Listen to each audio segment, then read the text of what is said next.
Vishaka Vikamscha. He Krishna Karuna Sindhu Dinabandhu Jagapate Gopesha Gopika Kanta Radha Kanta Namostate Tapta Kanchana Gaurangi Radhe Vrindavaneshwari Rishabhanusute Devi Pranamami Hari Priye Manchakalpa Tarubhyascha Kripa Sindhuyevacha Titanam Bhavanebhyo Vaishnavebhyo Namo Namaha. Jaya Shri Krishna Chaitanya Prabhu Nityananda Shri Advaita Gadadhar Srivasa Gaur Bhaktavinda.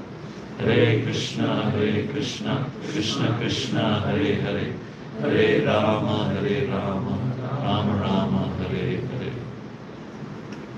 So I'm just having a little technical. Oh, here we go. So since Prabhuji was asked, talking about how to deal with, sometimes we have uncertainties in our life, right? And we're trying to understand Krishna's direction in and things. So I thought I'd talk a little bit about that, and then if time allows, talk also about developing good, talking about habits, because 50%, well, 45 to 50% of our life is habitual. I imagine if you woke up every morning and you thought, now what do I do? Right? And we have a plan, right? We know we wake up, we brush our teeth, whatever we have we go for a walk or a run or whatever we do. We have habits. We have habits about when we eat, how we eat. When we go to work. It's said that almost 50% of our life is made up of habits. Isn't that interesting? So it's good to look at them. But first I thought, since I had a special request, so let's talk about kind of like spiritual decision making, or how to deal with challenges in our life. Can you all hear me? Yeah. Yes. Okay. All right. Just how's that? Yeah. Okay.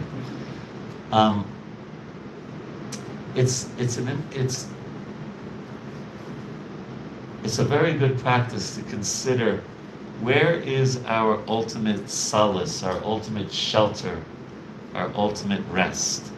Because Krishna is suggesting that we find it in the right place. And it's not linked to external circumstances, even though we often think it is. We'll be happy if, right? So sometimes, like when we get an anxiety, I know some people, when we get an anxiety, sometimes the first thing we might do is go online and check our bank balance or our investments. How are they doing? Right? So do we find security in financially, or in our abilities, or in our intelligence, our strength, our beauty, even the religious organization that we belong to? These things are okay, but really the center should be deeply in Krishna, where our real shelter is deeply in. We all have, every one of us has an individual, personal relationship with Krishna. So the key is, all these things are happening externally in our life, good and bad, and some things in between. But the key is the internal condition of our heart. And if we don't have that strong, or to the extent that we don't have that strong internal shelter in Krishna, then naturally we'll be shaken by the inevitable upheavals that happen in our life, up and down. It's just inevitable that they happen, right? We mentioned this, and but I like to, just to point out, right? The word alaya. Remember I mentioned this word that means place, right? So Krishna, Bhojan alaya is the place you get the restaurant you go to. Oshod alaya is the place you get medicine, and Krishna says dukhalaya, that this material world is a place of challenges. So when life seems to be out of control, to some extent at least, we tend to want Krishna to fix the externals. But rather, more likely, Krishna wants to see what's happening within, what's happening in our heart. And we really need to pray to Krishna, and through prayer kind of relinquish our hold on circumstances that are often beyond our control. And if we can turn our circumstances over to Krishna and ask for his guidance, the result is internal peace, even if the external circumstances aren't working out the way we would like them to. But you feel still the internal peace because we're connected with Krishna. And we have to be aware of feeling discontent and, blaming, saying that discontent is because of what's happening in our lives externally. So it's better to see the challenges in our life, the discontent, as Krishna calling us closer to him. Because if we blame everything out there, then we miss the point. We miss the lesson. You see, it's interesting because we have two students. Well, you're not studying right now, or are you studying? Not really studying. Okay, well, you're studying right now. Yes. So in school, you have the lesson, and then you have the exam. Correct? Right? But in life, Krishna, first, he usually gives you the exam, and then you learn from that. So you get the test first, and then you learn from it. So, external circumstances, they're dictated by our karma, right? And ultimately Krishna's sanction, but what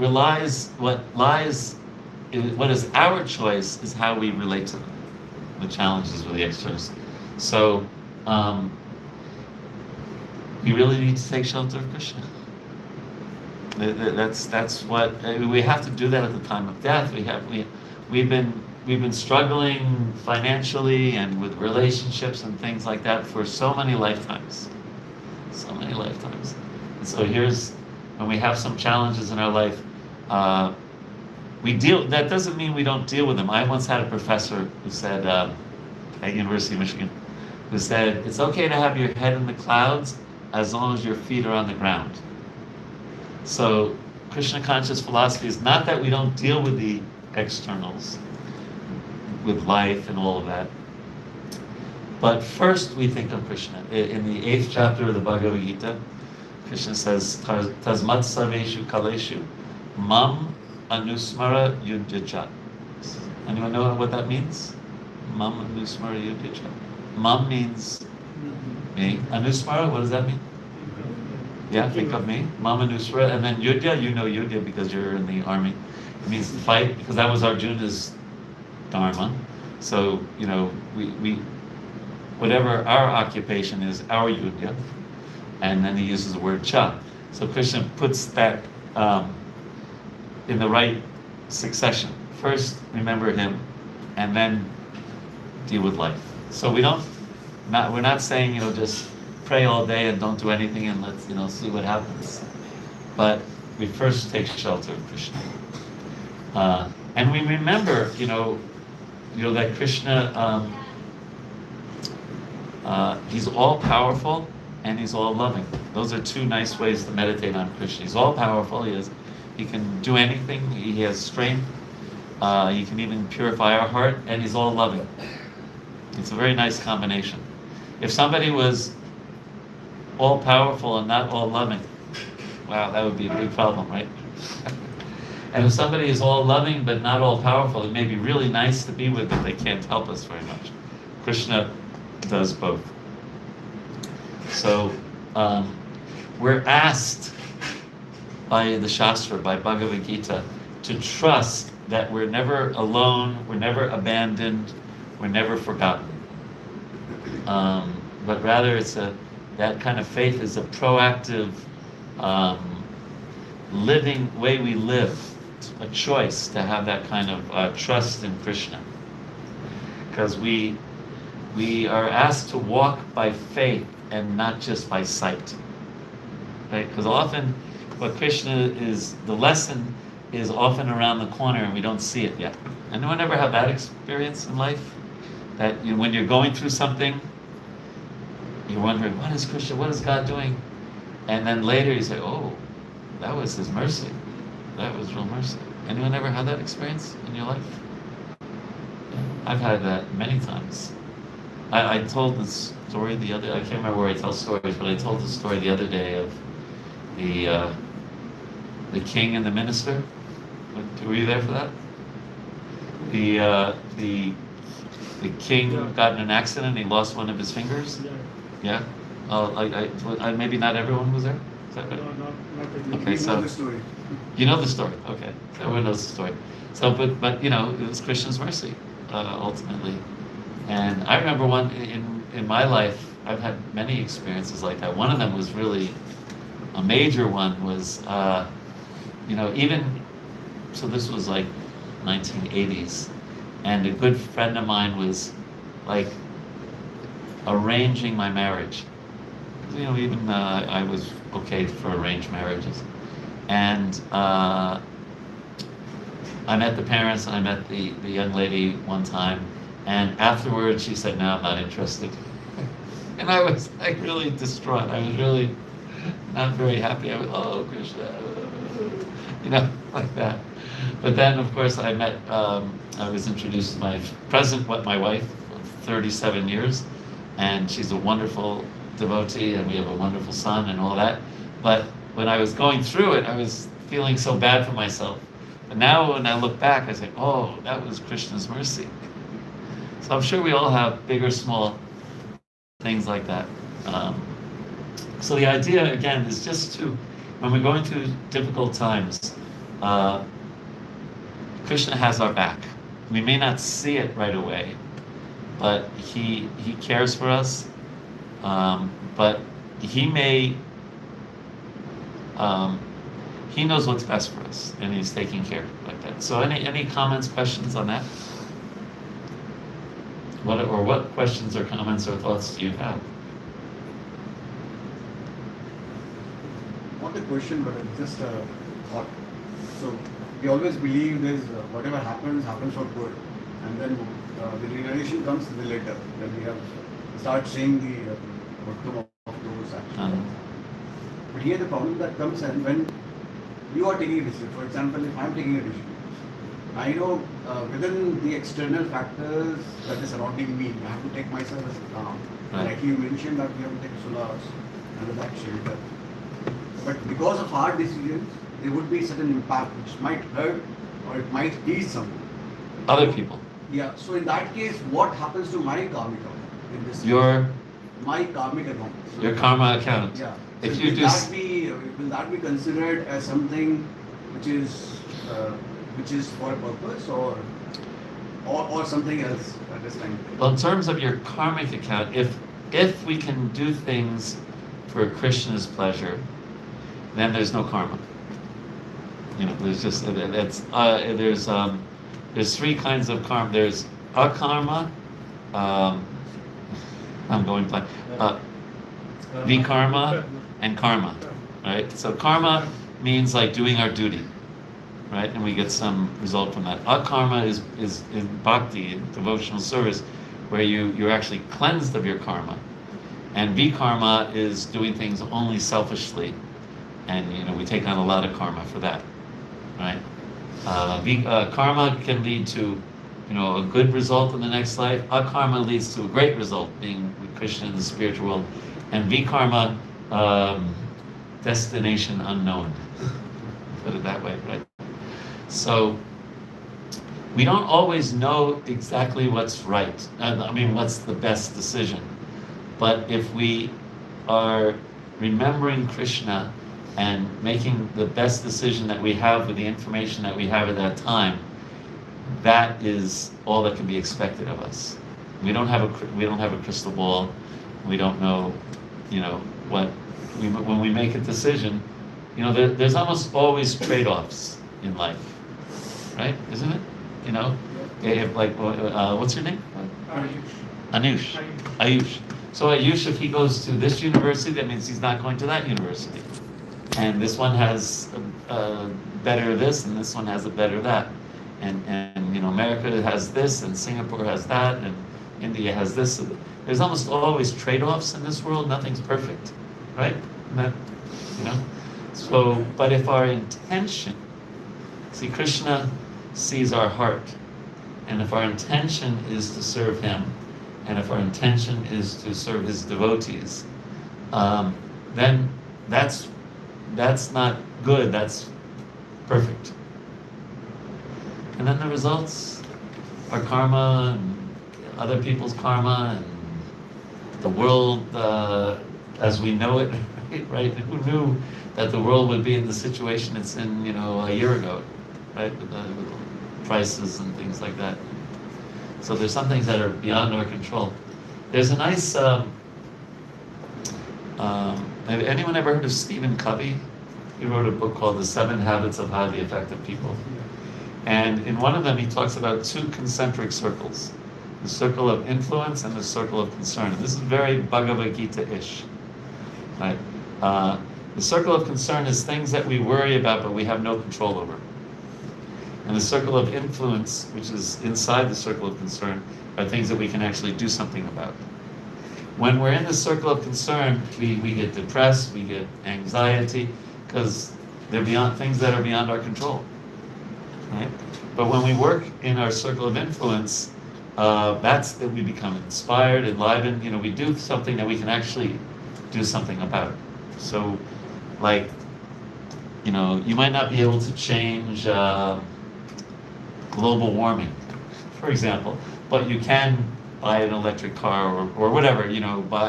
Buy don't use hairspray that has CFC. Whatever. You can do things that are within our control, like that. So, and the interesting thing is when we work in our circle of influence, that circle expands. Our influence gets bigger. Right? So, what is in our control? Thinking of Krishna ultimately is the main choice that the soul has. And then, like for example, if I used to just decide, oh gosh, this university, that could just put him in anxiety. But then if he thinks, okay, I'm really going to research, I'm interested in IT management. Data, yeah. Okay, so I'm really going to do a real deep dive into that. That's something I can control, right? Really check with ChatGPT, maybe contact some people at each university. And then the anxiety goes away because he's actually doing something to deal with the situation. Is that all right? Yeah. But for people, Krishna's ultimate instruction is, actually that verse in the 8th chapter, to think of him and then deal with the world, instead of the other way around. Yeah. So a practical thing for that is I try not to check my phone right when I wake up in the morning. Then I'm just going to get, especially if I look at the news. Oh. Right? So, chant, read, do some spiritual activities, and then if I need to know what's going on in the world, find out a little later.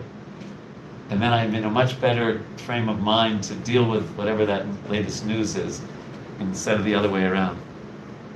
Does that make sense? So let's talk about that. Because the presentation I was going to make today, and I hope you'll find enlivening, is about, unless there was any other questions.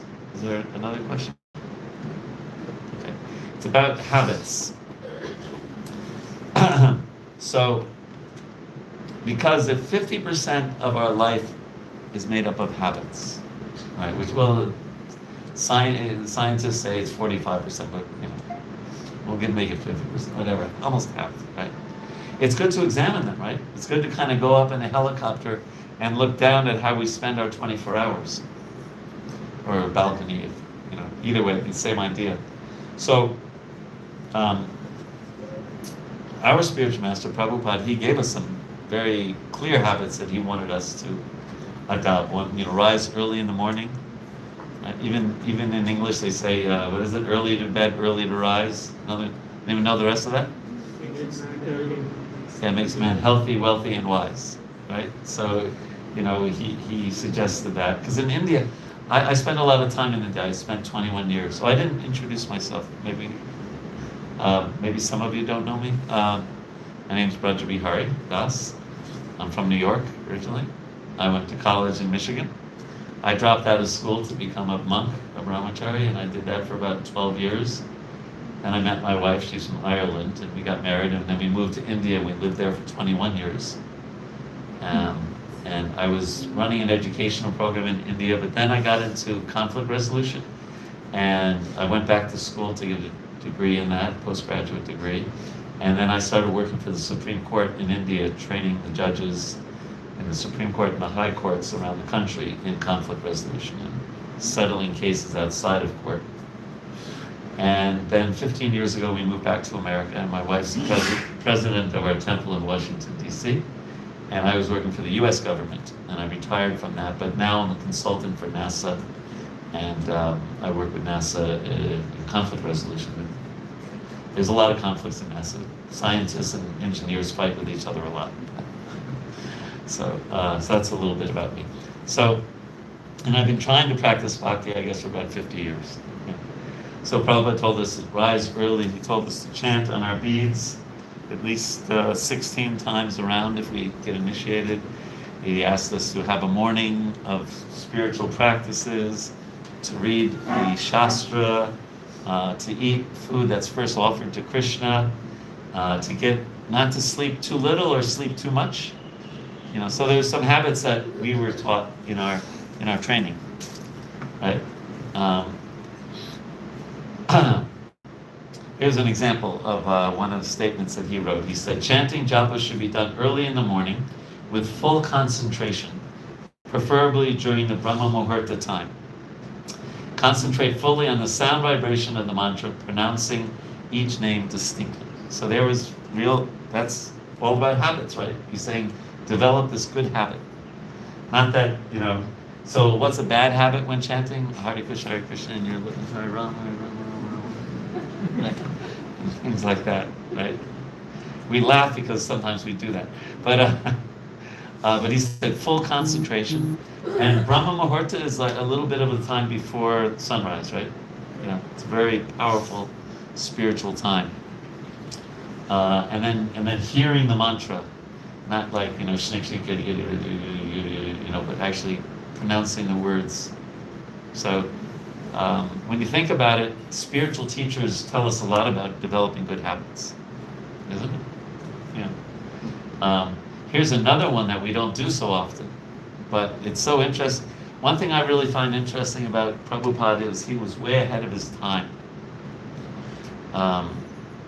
So right now, in terms of like mindfulness and Buddhist meditations and things like that, and even in New Age things, they always talk about journaling, right? How journaling is so good for your mental health. Has anyone heard that? Yes. Yeah, keeping a journal, right?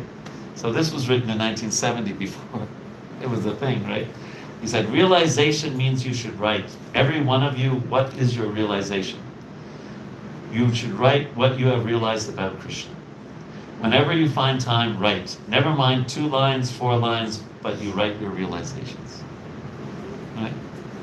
And even this whole, in terms of, I do a lot of training in the corporate world, and they talk a lot about listening skills and being an empathic, leader and things like that. And Prabhupada wrote about those things again, like in 1971, way before they became popular in the outside world. So anyway, definitely.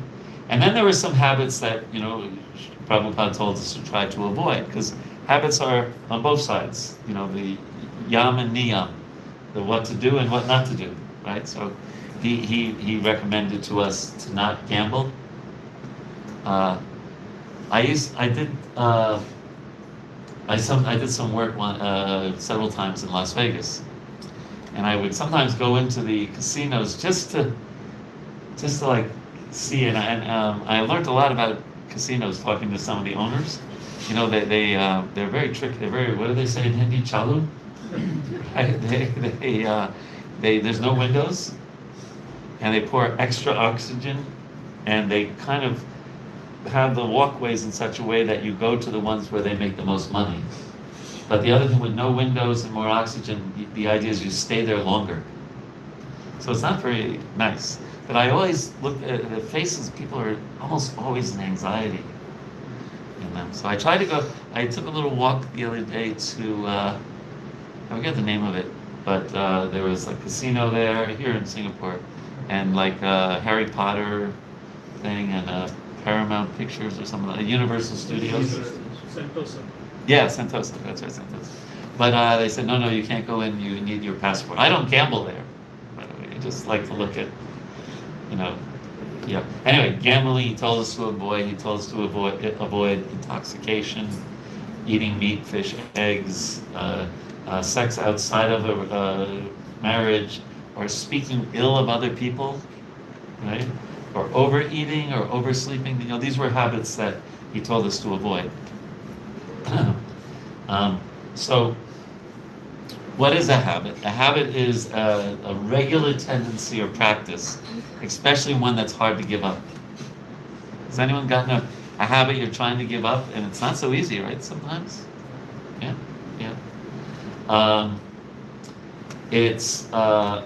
So it's really, I mean, for a person who wants to live a fulfilling life, what to speak of a spiritual life, it really behooves us to examine our habits.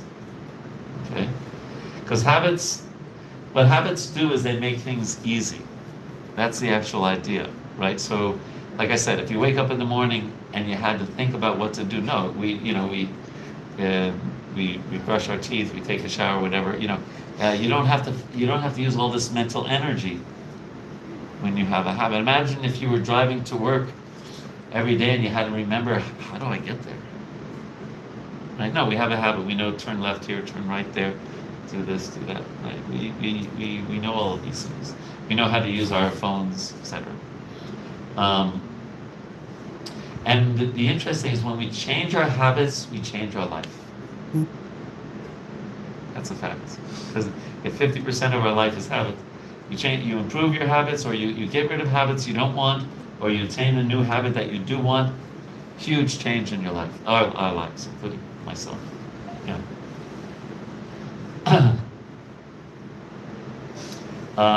So here's a interest. This is from a book on habits. My phone just said, my watch just asked me to speak louder. Sorry, I didn't mean to offend you. So we can use decision making to choose the habit we want to form, right? We can use willpower to get the habit started. Then we can allow the extraordinary power of habit to take over, or in our case also, Krishna's kindness, Krishna's help. Right? We can take our hands off the steering wheel of decision, our foot off the gas of willpower, and rely on the cruise control of habits. So habits is like, do you have cruise control in cars in Singapore? Yeah. So, habits are like cruise control, right? Because you don't have to think about them so much once they're formed. So, so we can think about how we spend our 24 hours. Because everyone has the same 24 hours, right? Anyone have a different day? Okay. When do we wake up? We can look at it. Are we happy with when we wake? You may be totally happy, that's fine. But we can at least examine that. When do we eat our meals? What do we eat?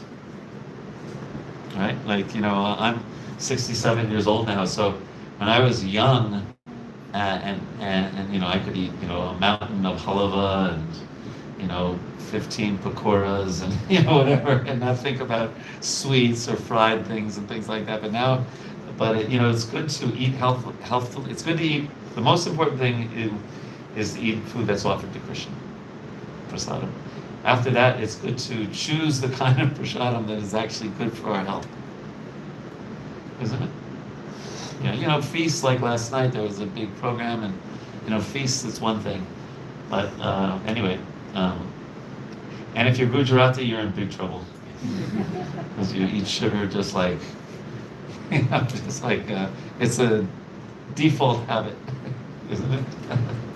Someone made me some dal. I really like dal dokali. If you're not from Gujarat, you may not be familiar with the prep, but even that, I told her right away when I said, not too much chini, not too much sugar. They put sugar in everything. How do we interact with others? it's a really nice thing, again, we can always add, it's a really nice thing when we wake up in the morning to say, every interaction I have with another human being today, I want it to be uplifting, I want it to be positive, I want it to be nice. And of course, if we're devotees, and I want it to be, in a Krishna conscious way. But just, another, I would say one of the top 5 habits. So if you forget everything I say today, and if you develop this, you'll have a big change in your life. And that is, one of the best things to do in the morning after we wake up is think of 1, 2, or 3 things that we're grateful for.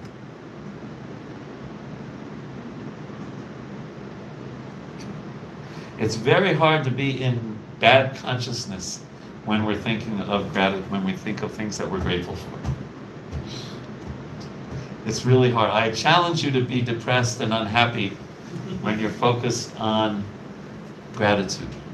One of my spiritual teachers, His Holiness Bhakti Vigyan said that the bridge between material consciousness and spiritual consciousness is gratitude. And Prabhupada he would sometimes say he's grateful to his disciples because they're helping him in his mission. And of course, he always expressed great gratitude towards his guru. It's actually easy to, show gratitude to like the big devotees, our guru or some sannyasi, but we should also show gratitude, even in our day-to-day life. For those who are married, it's a great idea to show gratitude to your spouse every now and then, because we sometimes take them for granted, isn't it? Right? So gratitude is a very, very important. Krishna is grateful even to devotees. It's said in the Bhagavatam. Okay. How do we spend our time on our phones and on the internet? Do we space? What do they call it? Doom scrolling. There's scrolling, and then there's doom scrolling. Scrolling's bad enough, and then doom scrolling is looking at all the news that just gets you more depressed or something like that. So, because being on screens, it's a kind of sangha, it's a kind of association. So we want to be careful of who we associate with. Matter of fact, that's one of the habits we can think of. Who do I spend my time with? You ever been around a person who's really just criticizing everything? It just makes you more like. I feel like when I was in India, I felt like I needed to go take a bath in the Ganga after doing that, something like that. What are our habits like when there's no one else around and it's just us? Are they good habits? Are they not so good habits? So habits have such a big influence on our life. So it's good to think about them.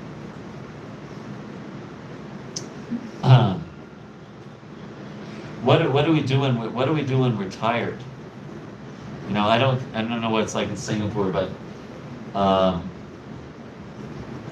what a lot of people do in America is they'll turn on the television and eat a big bowl of potato chips or something really bad for you, right? But it tastes good, right? So you just, yeah. So what do we do at the end of the day? What is our habit like when we wake up and before we go to sleep? Right? Prabhupada told us that it's really nice to hear Krishna's pastimes before we take rest.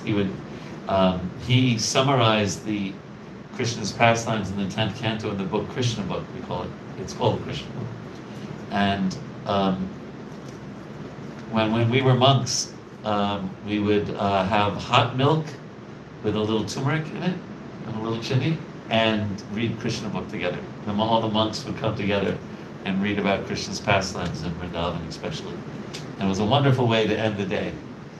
But sometimes we end the day with the TV on or with our phone, and then we put our phone next to the table, and then what do we do when we wake up the first thing? Look at our phone, right? It's great if you can keep your phone in another room. That's a good habit, by the way, keeping your phone. I was showing David who I become a little bit of a fanatic, so forgive me for that. But I bought this one. It's a little hard to explain. It's a phone lock. You put your phone inside it, you close it, and then you set a timer. and then you can't access the phone for as long, 1 hour, 5 hours, whatever. And I usually try to set it for about 9 or 10 hours. And that means when I wake up, I do my spiritual practices, and my phone I don't look at, because I know my tendency is to look at it, right? But yeah, so how we end our day is also a habit that we get into, right? One interesting, President Carter, he passed away recently. He lived till about 198 years, and he was married for 75 years. Right, so for those of us who are married, he had a habit that they read the Bible together, him and his wife, every night before they went to sleep, and they never went to sleep angry at each other. They always worked it out before they went to sleep. That was an interesting habit. Some of you are looking at me, that's impossible. But interesting habit. Okay, so there's more, but what questions, comments do you have so far? It's a great realization that habits actually form majority of our life. Yeah. Yeah. Observation that it's like a cruise control. Habits are very strong things. You don't really have to spend energy if you have habits, but that's what shapes your life. The first thing is to examine them and decide which ones you want to keep or maybe even improve. Like let's say you're initiated devotee and you chant 16 rounds. But what is the quality? So we could improve that habit, even though we're doing the minimum, we could improve on how we do it. Not just what we do, but how we do it. Yeah. Other thoughts so far? From driving wheel to autopilot, the auto cruise, it takes around 21 days. Yeah. And I've seen it, the 2-3 habits that I have done. After 21 days, it is like the push itself comes from within, that you go and stick to the routine that you have followed. Yeah. The last 20 days.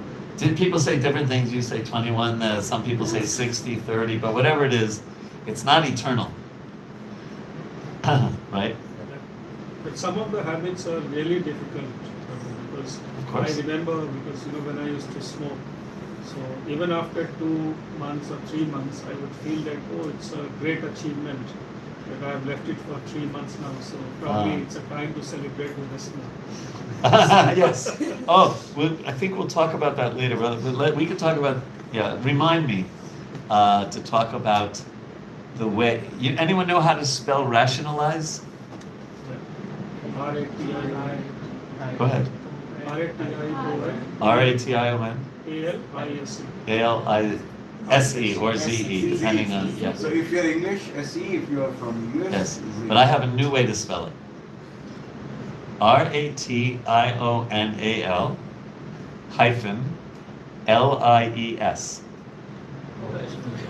Oh. Yeah. Okay, got it?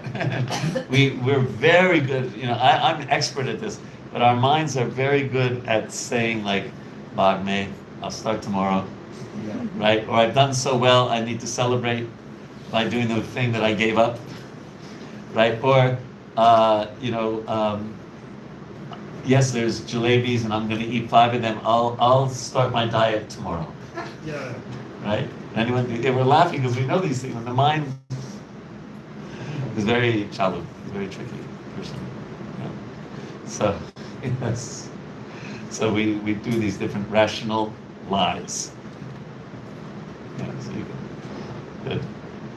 Other things so far? Well, we have more on habits, okay? So let me ask you a question now, and I want you to think deeply about this, okay? And by the way, no, you don't have to share this with anyone. This is between you and Krishna, okay? We're not asking you to share it.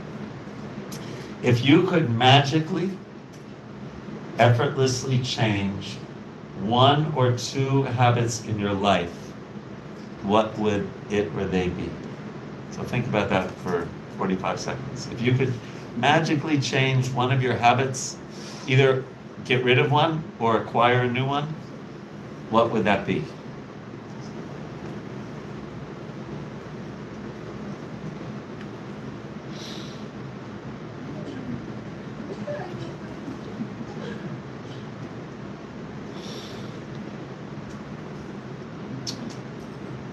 Okay, you got that in your mind? No, no one has to share. You don't have to share. If you want to, you can. Did you want to Yeah, share? mine is I am like I didn't have to think about it. Mine is I want to go to bed early. You want to go to bed early? Yeah. Because every day I think of going to bed early, but every day I find So how are you going to change that habit? no idea. Okay, well, we can talk about that a little later. All right. Okay. So here's the next question. Ready for question number 2?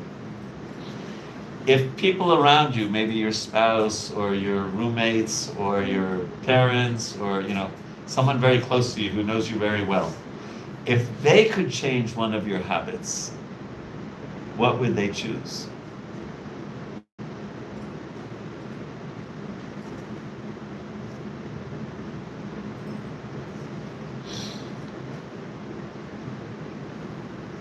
Your son has one. What's yours? You don't want to tell. You don't have to tell. No problem.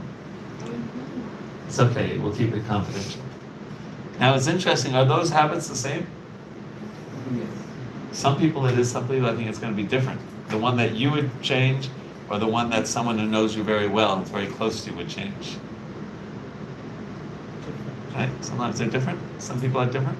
Yeah. Different. Okay. Now, the last question on this self-reflection. Of your existing habits, which one would you like to see your children or people that you preach to, or if you're a guru, your disciples, you'd want them to adopt or not adopt? Or when you have children in the future? Of your existing habits, what would you want them to get or not get from your existing habits?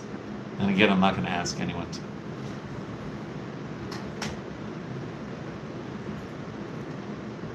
Okay, so when you think about it, my first question especially, if we could change one habit in our life, that would have the biggest impact in your life, then the next question is, we should all be thinking seriously about how we can change that habit. Either get it, or in your case, change it to go to bed early.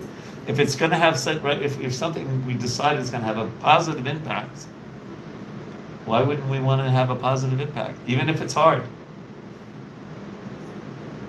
Right?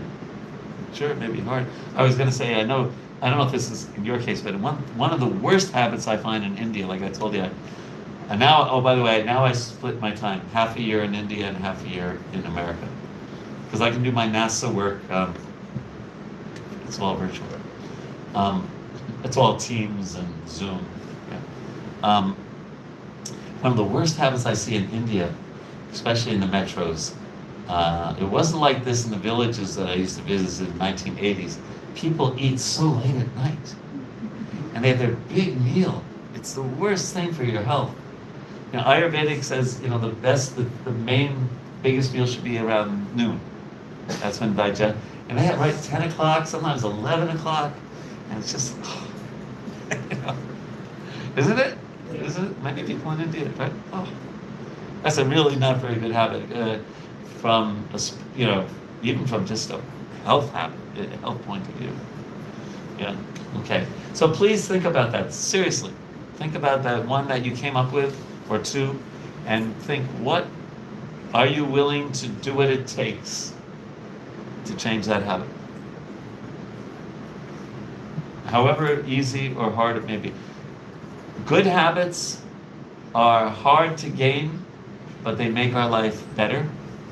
Bad habits are easy to gain, but they make our life worse. Right? Yes, sir. You have your hand up? Oh, you're just scratching your head. Okay. No, you were saying something. What is your name? Yeah, he's just. No problem. Yeah, right. They're easy. Good habits take some work, as you were saying, 21 days, or some experts say longer. And bad habits are almost easy to get. Right? By the way, it's interesting in early days, when Prabhupada first went to America, his disciples did all kind, his would-be disciples, they weren't disciples yet, they would do things. So what he said about smoking, he said, just smoke one less cigarette every few days, and then another one less, and then another one less until it goes down to 0. That was his suggestion. Of course, you've given it up, but yeah, that was interesting. That he suggested a gradual thing.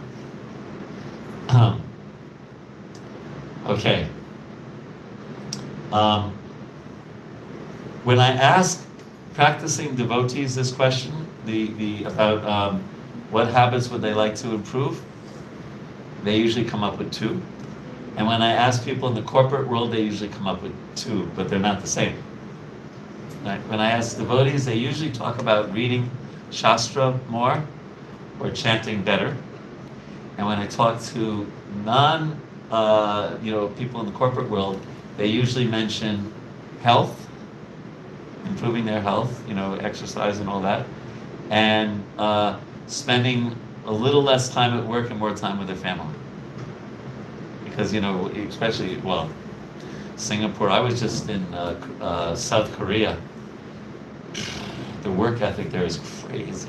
The lack of work-life balance, you're just expected, especially as a young person, you're expected to just, 12, 14, 16 hours just like expected of you. It's really, it's really like that. And depends on the sector in India, but some people work hard, some people hardly work. But anyway, so some common habits that I hear in the devotee world is better chanting, reading, exercising regularly. It's so important. Prabhupada, he would take a walk, but it was a brisk walk. He was in his late 70s and only about 5'6", and he was exhausting his 20-year-old disciples who were 6'2". He would walk really fast because it's good. What is that, aerobic exercise that gets the heart pumping and things like that. So doing some kind of exercise, and also pranayama is a very good habit. If aloma, niloma, right? That and different things. They're very, very good. Eating more healthy, that I've heard that a lot. Not criticizing and fault finding others. Right? Sometimes that saying, sometimes we're stepping on the flowers and criticizing the weeds. That makes sense. Yeah. Sometimes accomplishing more and avoiding procrastination. Procrastination often comes from the mode of ignorance. Krishna talks about these 3 gunas, sattva, rajas, and tamas. Also keeping things clean. I was telling this story yesterday, right, that a devotee was giving me a ride from a program, and something happened, he couldn't do it, so they asked someone else, and that devotee said, yes, no problem, just wait 15 minutes. Right? And the reason he did that was because his car was not clean. He went to clean his car. But keeping our car clean, keeping our house clean, keeping our desk clean, keeping our mind clean, these are all very good habits. Very good habits. In the West, I don't know if this is a big issue here in Singapore, but sometimes they say the first habit is, if you just want to start small, is just make your bed in the morning. Make sure the bed is nice and neat right when you wake up. And I heard one person say, even if your day was terrible, at least you'll go home to a made bed. Right? So even, it's a sattvic thing, and doing sattvic things. Krishna says in the Gita, sattva sanjayate jnana. From the mode of goodness, keeping things clean, keeping our mind clean, knowledge comes. We start seeing the world more clearly when we're in the mode of goodness. And we start treating people. One way to be sattvic is to treat people nicely. Our exchanges with people is one of the best ways to, sometimes we think it's just, putting on fresh tilak and clean clothes or something, but That's easy to do. The real test is, dealing with other people, isn't it? Yeah. And also, a really good habit to make is to develop some deep relationships. Sometimes we have very superficial relationships and we go through life and whatever secrets we have in our heart, we don't tell anyone because we're afraid of how they will react. But if we can have even one or two friendships and deep relationships where we can really talk about our innermost desires, and for devotees, our innermost yearnings to be with Krishna, that's very important. It's no fun to live a whole life with kind of superficial relationships only. It's good to have really deep relationships. And one good thing for people in marriage, by the way, is for the men to have other men that they have good relationships with, and for the women to have other deep relationships with other women. So they're not always like codependent and clinging to each other. I don't know if that happens here, but in some parts of the world it does. So it's good for men to have friends, women to have friends. It often makes the marriage much sweeter because you don't have to be so dependent. So, comments, questions on some of the things we just talked about?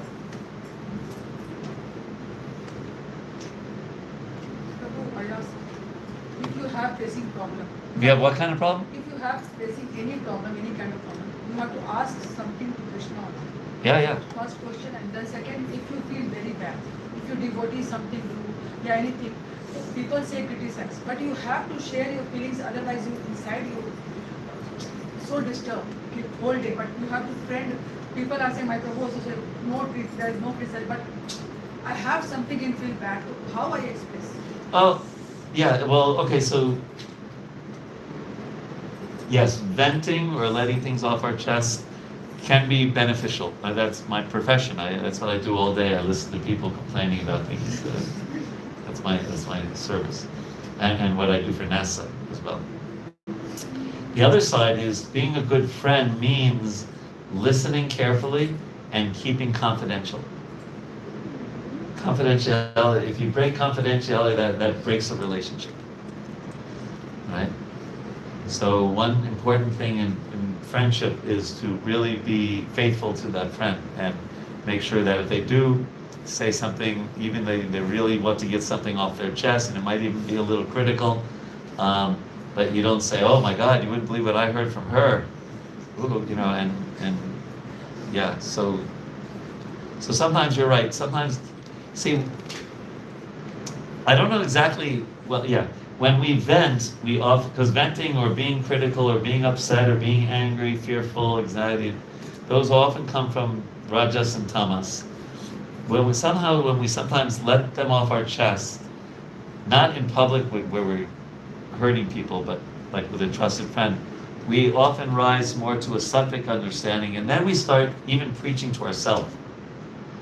We say, well, I know I shouldn't be critical of people, it's just that this really hurt my feelings. And then you actually see things more clearly, and you become less offensive by that.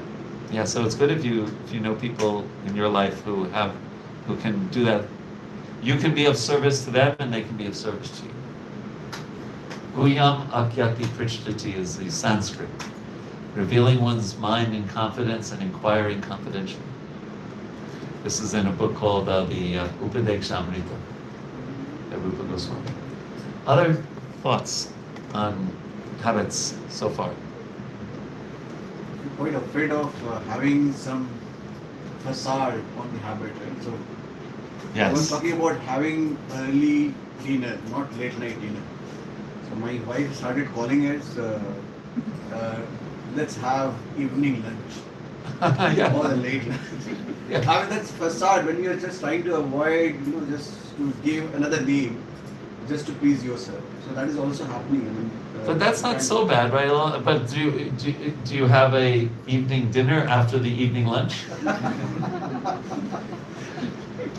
I'm just trying to make it better. So, Yeah. I mean, so far, it used to be around 9 o'clock, but we are just trying to have it around 7:30, 8 o'clock. That's better. So we're just trying to work on. Better. The Ayurvedic understanding is that our diseases come from digestion. Right? They say digestion is the essence. So the earlier, the better the digestion. That's all. Yeah, because we say that we'll not have dinner anymore. So then she started calling us evening lunch. Is your wife here? No, no, no. Oh, okay. Here, we Singaporeans, we take dinner very early. We don't take dinner after 6. I Very good. never see. Because those who say, my mother used to say, if you take late dinner, you can't sleep, get up early. Exactly. Your mother was a very intelligent person. That's right. And in the villages, when I used to visit villages in India, people would take their last meal by sunset. Right? Often. And then, yeah. But you're right. And maybe the woman next to you needs to hear that. No, I have my dinner very early. Okay. I mean, like 6:30. But then why do you stay up so late? That's not related to my dinner. Okay. I just procrastinate and I just scroll my phone or something like that. Some other work I keep doing. Well, work, some you may have to do that, but the phone. Wow, work and it is like very late. So maybe you can take Prabhupada's suggestion and do it incrementally. 10 minutes earlier, 10 minutes earlier, 10 minutes earlier, 10 minutes earlier. Like that. And also maybe putting your phone away early. Then one thing, another habit, is to not look at any screen an hour before you take rest. And even neurologists. Krishna has been kind to me, but I had a stroke I had a stroke on Janmashtami. Literally, I was at Mangalarti on Janmashtami, and I had a stroke last year. And so I have a very nice devotee she's a first-class neurologist, and one of the things she said is, no more screens before you take rest. She says research shows that it's like very hard for a good sleep. And so reading a book, anyone ever read a book? It's a good idea. We do it so less now, our attention span has changed so much. Even if I try reading a book, then also I'll get late reading the book. That's why my motto is to go early. But it doesn't. What time would you like to go to sleep? I mean, it's like If ideally. very close to 12. Very close No, to 12. no, what time would you like to? I would like to 15 to 11 is fine for me. Yeah. But it becomes 15 to 12. So 1 hour earlier I must. Okay, so start with going to bed by 11:30 and then make it 11. One of our great teachers is Srila Bhaktivinoda Thakur, and I don't want to scare anybody here, but he said the hours that you sleep before midnight are more powerful sleep than the hours after midnight. Yeah, that's true. Yeah. He actually said that. So even our great spiritual teachers talked about practical things like this. Now, I would hope everyone can say if you ever have changed a habit in your life and you were successful at it, well, you said you gave up smoking. Usually you feel great, right? If you actually were able to, change some habit, it's a feeling of satisfaction. It's a feeling of having more faith in your ability to do that. As a devotee, it increases your trust in Krishna that he helped you to do that. So it's such an amazing thing. Even though it's sometimes a struggle to acquire a new habit or get rid of an old one, the reward is wonderful. Right? You've had that experience. It's really very powerful. Yeah, it's really very powerful. And it's 12 o'clock. Do we go until 5 in the evening? What's the program? 12:30? Bus. Or even earlier? It's okay? Depends on Okay. So, habits usually begin with a cue, like a prompt, and then there was the actual habit, and then there's the reward afterwards. So a cue could be the time of day, like, you wake up and you do the habit of brushing your teeth, right, because of the time of day, right, or taking breakfast or whatever. Sometimes a trigger for a habit might be a location, like you go to work and then you have your different, you maybe, I don't know, you get a cup of tea or coffee or whatever you do. You have habits. We also gain, habits are very much affected by our association, isn't it? Right? My son is 34 years old now, but when he was a teenager, I remember we were so concerned about who he was associating with, because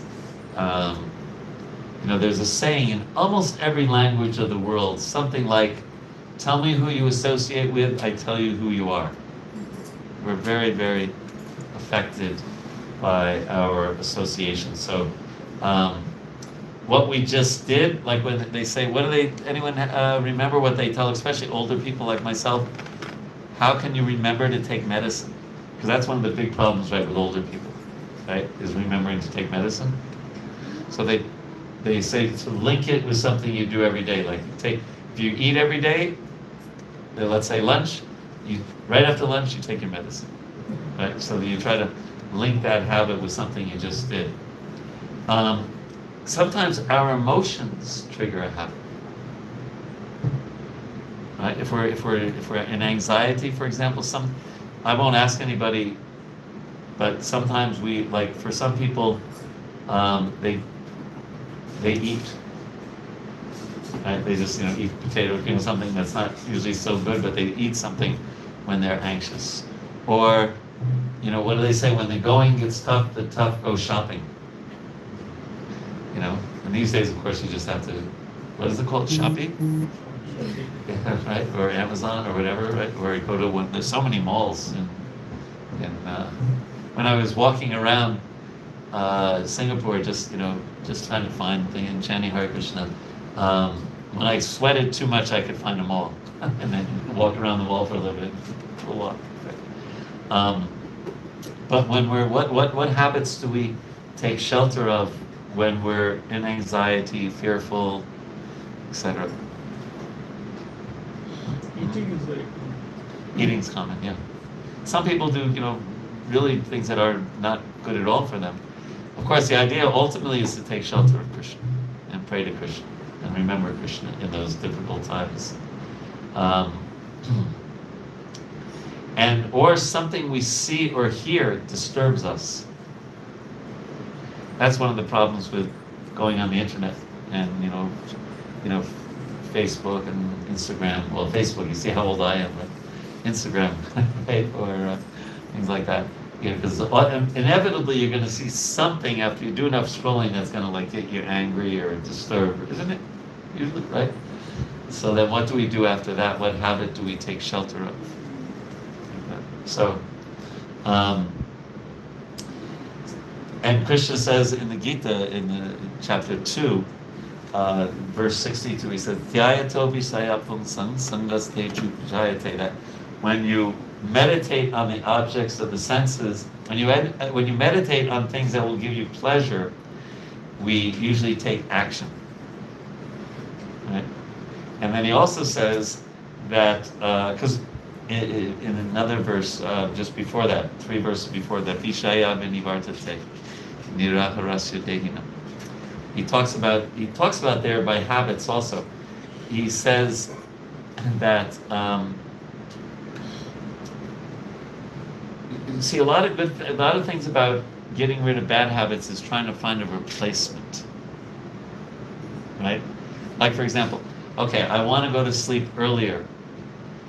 What can okay, so that I'm thinking of so many things at the same time. That verse in the Bhagavad Gita says that yes, you can like white knuckle it and really use your willpower, but the real way to change anything in our life is to get a higher taste. It's called in Sanskrit param dristva. When you find something you like more, because we really want to enjoy by constitution. When you find something more enjoyable, you can give up the less enjoyable. Okay? The example I like to give is, now I could never live in Singapore because you have this rule about only having cars for 10 years. So I have 3 cars because of my wife, my son, and I. So 2 of them are 2008. big trouble, right? And one of them is 2014, so I'd be in big trouble here in Singapore, but it's cheap and best. So I have a 2008 Prius, and because it's very good on gas mileage and this and that, I take nice care of it, right? I consider it very nice. But if someone would have given me the keys, says, I'll take away your Prius, and here's the keys to a brand new Tesla, then all of a sudden that Prius would be the last thing on my mind, right? Right? Because So similarly, when we get a higher taste, it's easy to give up a lower taste. So like in your example, Mataji, if you started to experience the joy of getting up earlier, then it would be easier then to take rest earlier, right? So true with my wife. So whenever I start speaking to her about anything spiritual, she starts sleeping. She starts very good. I don't know, somehow I. That's funny. One time I was being taught how to distribute books many, many years ago. This was 1976. And it was in New York. And there's this one very nice devotee, Pragosh Prabhu, who was a very good book distributor. So I was with him in this, on the streets of New York, and he saw someone and he approached him to sell him a book, Bhagavad Gita. And the man looked like really terrible, And Prabhu said, what's the matter? And he said, oh, I have insomnia. I haven't slept in so long.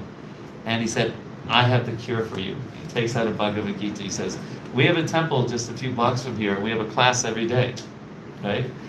And 15 minutes into the class, half of the people are asleep. And the guy, oh, he bought the book. So, anyway.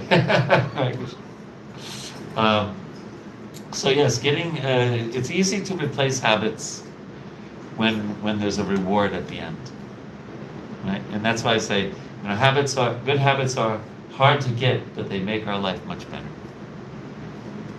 isn't it? Yeah. So the mind is one of the big challenges in changing a habit, right? So Krishna says in the Bhagavad Gita, Udarad apnanatmanam, apnanam avasadya, atmaiva hyapmana bandur, atmaiva vipur atmanaha. What does bandur mean? Bandhu? Friend. And vipur? Anyone know vipur? Enemy. So he said, Krishna says, your mind can be your friend or your enemy. Right? And here's an interesting statistic. I don't know if this applies to great souls like you all, but the average person, 83% of their thinking is repetitive and useless. But have you ever been, a hamster? You ever seen a hamster on a wheel? You ever think of your mind? Sometimes our mind is like a hamster on a wheel, right? We think of something that's upsetting us and we just go round and round and round and round on it, right? So I was talking earlier about Prabhupada being ahead of his time. Well, Krishna, of course, is way ahead of his time. So a big thing today is mindfulness, right? Is to be very present. Sometimes they teach mindfulness by taking like a raisin or a date without the pit. Take the pit out. Right? And they say, eat that for 5 minutes. Feel the texture, feel the taste, and focus 100% on that date or on that fig or on that, right? And this is the way they kind of teach mindfulness. Because it's true that being present is very, very powerful. It's very, very spiritual. It's very, very, it makes you peaceful. Well, Krishna spoke about this 5,000 years ago. He said, Brahma Bhuta Prasannatma, na soshati, na kankshati. Because the mind, I bet you if we examine our minds, we'd see that 80% plus is thinking about the past or the future. Usually it's lamenting about the past, coulda, shoulda, woulda, right? That kind of thing. And thinking about the future, often in anxiety. I don't know if you ever heard of the author Mark Twain, but he once said, many terrible things have happened to me in my life. Fortunately, most of them never took place. Right? That we worry about the future. right? And we think about, there's nothing wrong with planning the future. There's a difference between planning with a cool head and letting our mind go on that hamster wheel. What happens? What happens? Oh my God. Right? We get all upset. So, and bhakti only happens in the present. Devotion to Krishna, devotion to God only happens in the moment. It doesn't happen later or back there. Right? It only happens in the present. So, and Krishna teaches us, and this is such a big thing, you know, people will spend thousands of dollars to go on a mindfulness retreat and things like that to learn this. And of course, we have one of the greatest ways to try to practice it, and that is when we pick up our beads and chant Hare Krishna, and to try not to think of other things when we're chanting. There's also, anyone ever have the impact bias of, you may not know what it means, but I bet you've experienced it, okay? The impact bias is the mind thinking, like, let's say I'm going to buy a new watch. You ever notice if you're buying, like you're going to buy a new watch, you notice everyone's watches all of a sudden? Yeah. Right? If you're going to buy a new car, you start noticing every car out on the street, isn't it? Like that, right? Or, you know, whatever it is. And impact bias is thinking, oh, when I get that, then I'm really going to be happy. And then you get it, and maybe you're a little happy, but it wasn't like, does anyone have that experience, or only me? Right? You know, oh, now I got the latest iPhone. Of course, iPhone, not so big. At least when I was in South Korea, iPhone's like, no, you have to get a, what does the Korean make? Samsung. Yeah, that's right, Samsung. You have to buy a Samsung. Yeah, right. And yeah, it's like, I have an iPhone. They're looking at me. Yeah. You should leave the country immediately. Yeah, impact bias. That's the mind thinking about that hankering, the pleasure that it. But really, the secret is that we can be fully satisfied right now, right here, or any time of the day. We think of Krishna in the present and we take shelter of him. And if you are, and I don't want to ask for volunteers, but I'm a bit of a worrier myself. I worry sometimes.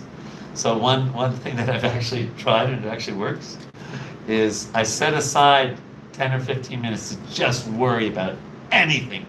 Just go for it, 110%. And then don't worry about the worrying the rest of the day. Just let your mind worry. It's like what I do sometimes, because I work also with NASA people, and some of the other organizations I work with are kind of entrepreneurial. You know, you have to be creative to think of how you're going to get a rocket to go up into space, right? Oh, now I'm trying to remember what my point was. This is when you get a little older, you start forgetting things. What was my point? Oh yeah, right.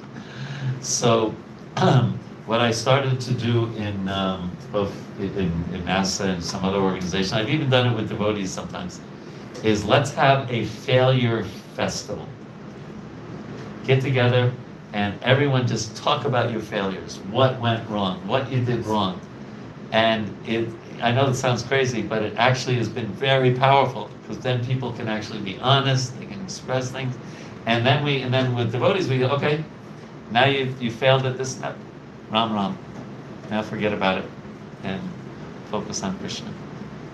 Just like if you chant 5 rounds very inattentively, looking at your computer or thinking about who's going to win the cricket match or whatever, you can't bring those 5 rounds back. But you can affect what you're working on right now, your chapter that you're working on right now. And one of our great teachers, also his name Bhaktivinoda Thakur, he wrote this beautiful poem that said, forget the past that sleeps, nor in the future dream at all, but be in times that are with thee, and progress ye shall call. Isn't that beautiful? And it was a poem called Vaishnava Saragrahi. Very beautiful. So again, he wrote that in 1890, way before the corporate world started teaching about mindfulness. So it's all there in the Vedic literature. So any thoughts on the mind? Sorry. It's all right. It's like your mind just calling your attention to something else. No problem. There is one ringtone I told everyone on another asset. Both Buri Jan Prabhu and I, you can have a ringtone that disturbs if it's a... Really good, you found it. If you have a cow mooing, if your ringtone is moo, then you can disturb any class, no problem. I actually have it on my phone. Yeah. So, should we talk about a few tips before we end? Pray to Krishna for strength and for ability. He says, Paurusham Nishu. He said, I'm the ability in human beings. Sometimes getting in the habit of the habit is more important than the habit itself. That means getting in the mood of changing habits. Okay? And consider tackling what you consider a foundational habit first. If it's japa, if it's sleeping earlier, if it's exercising, whatever it is, think of something that is going to have a big impact. Then monitoring it is helpful. When you, Vaisheshika Prabhu, one of our really wonderful devotees in ISKCON, he says that which you measure, when you measure something, you improve on it. Right? So you can keep a little calendar even. There's an app. I think it's not. I think it's probably on Android also. I have it? It's called. There's many habits. There's actually many habits apps like this. The one I have is called Counters, and it just tells you how many days you've, whatever habit you want to change, how many days you've been successful at it. Scheduling it. Let's say you don't read Bhagavad Gita often. So how many of you have outside jobs? Nobody? Nobody here has a job? Oh, okay. Yeah, okay. Job is not compensated. Monitored. Oh, really? You just do volunteer work? Wonderful. No wonder you're so happy. Anyway, if you have a job and your boss says, I need to meet with you at 4 o'clock, are you going to be there? Right? Pakka, you'll be there, right? So let's say if reading the Bhagavad Gita is important to you, put that in your diary, in your schedule, and whatever, 7 p.m., 15 minutes, half hour, and treat that appointment as important as your appointment with your boss. That's your appointment with Krishna. So scheduling a habit can be very helpful. And then enlisting others, they call them accountability partners. Right? And spouses love to criticize their spouse. So, that was hopefully a joke. But, so you can have someone say, make sure I'm eating properly, or make sure I don't have too many sweet, whatever it is, somebody who's helping you with it. And the thing is to start small and increase. Do you celebrate New Year's here? Yes. In January 1st or other times? And do you have New Year's resolutions? Yeah? So like in America, the gymnasiums, the gyms, the whole month of January, they're packed. Yeah. And by March, Yeah, exactly. empty. It happens here also. That happens here also, yeah. So the idea is, because sometimes we make a whole laundry list of habits we're going to change for the new year. This, right? Better to start off small and build up your habit changing muscle, and dire, slowly build up like that. Sometimes it's helpful to change a habit away from your routine. Because we're so used to our routine. So let's say we go to India or something like that, or go on, holiday. Sometimes it's easier to change a habit then, because you're not in your routine.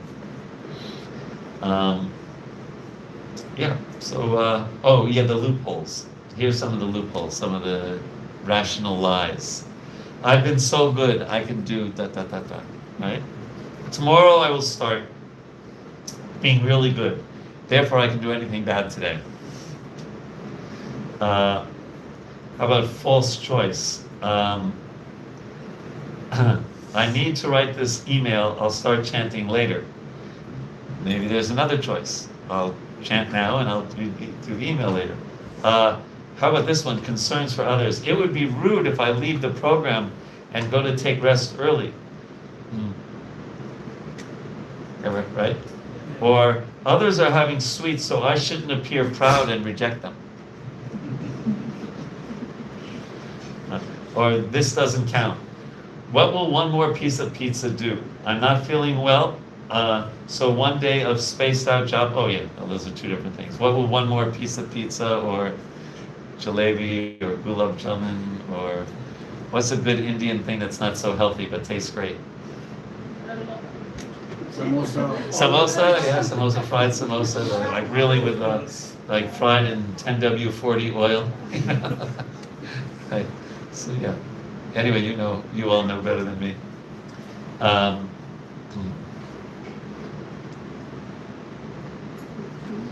Yeah. Anyway, our mind comes up with so many things like that. So, last points. We have 5 minutes. Yeah, I think Prabhu, scheduling is pretty important. Probably that is the reason most of us keep struggling, Yeah. even after so many years, to complete our rounds of chanting. And many of them is. Yes, At the end scheduling. of the day, probably we still make it, but then there's a struggle every day. You have to do it. Yeah. For devotees for us who chant 16 rounds on our beads every day, there's nothing like doing them in one sitting Yeah. early in the morning. It's so powerful. The whole day takes on a different light. I feel like I can take on the world. I don't mean that in a bad way, but after I've done that. But if it's kind of like, fitting in around here and around there, and yeah. Sometimes we try to make up our japa when we're driving a car or something. It's not the same thing. Because Krishna is a person, and when we're chanting, we're actually sitting with a person, right? So, if I was saying, I'm talking to you, Prabhu, and then I start, how do you feel, right? But the Chaitanya Charitamrita says, Krishna Buli Se Jeev Anadhir Bahir Mukh. That we've turned our Anadi Bahir, we've turned our back on Krishna from time immemorial. And so chanting is a way to actually, it's actually what we really hanker, to have a personal, intimate relationship with the most wonderful person, Krishna. But it takes even some mode of goodness. That's why sometimes they say, it's not that it's required, but sometimes before we chant, it's good to do some pranayama. Because, there's a connection between the breath and the mind, and it makes the mind much more peaceful. Because it's, if it's a competition between chanting and scrolling seems so much more fun and interesting, right? Like that. So it's just like, if you go to, let's say, a doctor's appointment and you're a little early, and there's a Back to Godhead magazine and a Time magazine. It's a tough choice sometimes. Right? So. I think chanting is a habit.